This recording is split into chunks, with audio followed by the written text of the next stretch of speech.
শব্দ করবে না।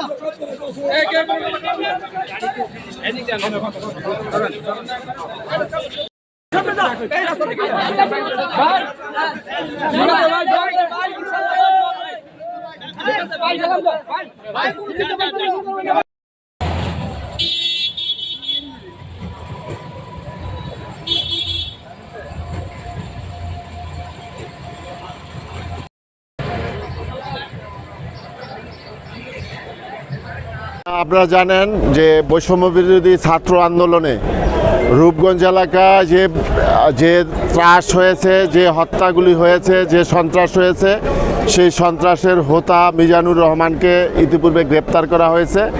আজকে 4টি মামলায় তাকে গ্রেপ্তার দেখানো এবং রিমান্ডের আবেদন সহ আদালতে উপস্থাপন করা হয়েছিল। সেই মামলাগুলির মধ্যে একটি হত্যা মামলা, যেখানে একজন ছাত্রকে হত্যা করা হয়েছে।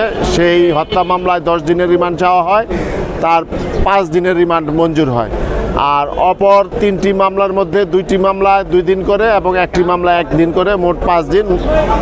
মোট 4টি মামলায় 10 দিনের রিমান্ড মঞ্জুর হয়েছে।